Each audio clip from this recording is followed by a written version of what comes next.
Hi everyone! Welcome back to our YouTube channel. I am Puff Lux Properties and today we are here at Solan Residences. So if you are planning to retire soon or you are a Filipino working abroad thinking about going home, one of our biggest question is, saan ba maganda mag-retire? For me, retirement is about living somewhere peaceful without sacrificing convenience. Today, let's talk about why Solan Residences is a great choice because of its accessibility.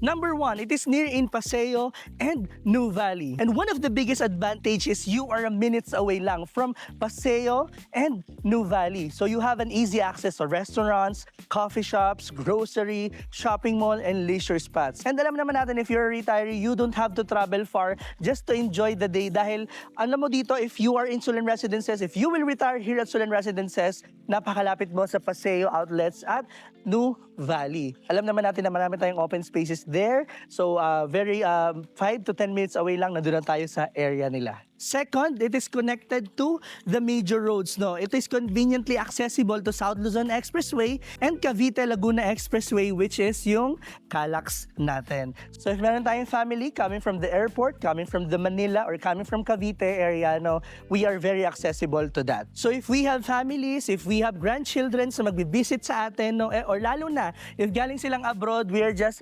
1.5 hour or 45 minutes depending on the traffic po from Manila. Or if meron naman tayong family from Cavite, no, Calax lang po yung gagamitin nila para makapunta dito sa Solan Residences. Number 3 is daily essential is very nearby. One thing retirees appreciate is convenience. Nearby, you'll find hospitals. Meron tayong Qualimed, meron tayong The Medical City, grocery stores, napakadami, Landers, SNR, banks, napakalapit natin sa Paseo outlets, napakadaming banks po dyan, no? Pharmacies, restaurants, schools for our grandchildren, and commercial establishments for our necessities. So it is a city within the reach po talaga if nag-invest tayo dito sa Solan Residences. If nag-retire tayo, no, alam naman natin na hindi tayo pwede like mga super lalayo na pupuntahan natin. And since Solan Residences is in the master plan community or nasa master plan tayo ni Greenfield City na napakalapit lang natin sa mga daily essentials natin. Number 4, it is a growing city.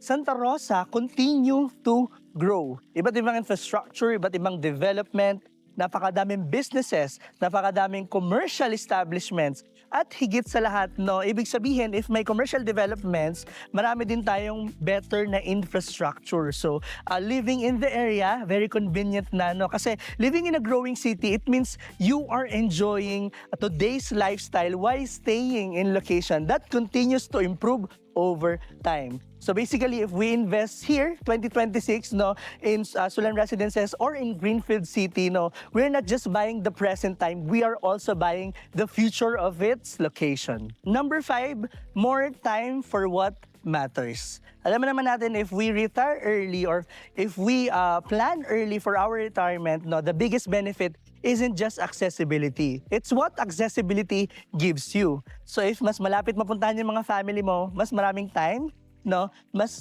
convenient or mas marami tayong may enjoy na coffee mornings natin, yung weekend natin with our grandchildren, hindi masyadong stress, alam mo yun, hindi masyadong puno ng traffic.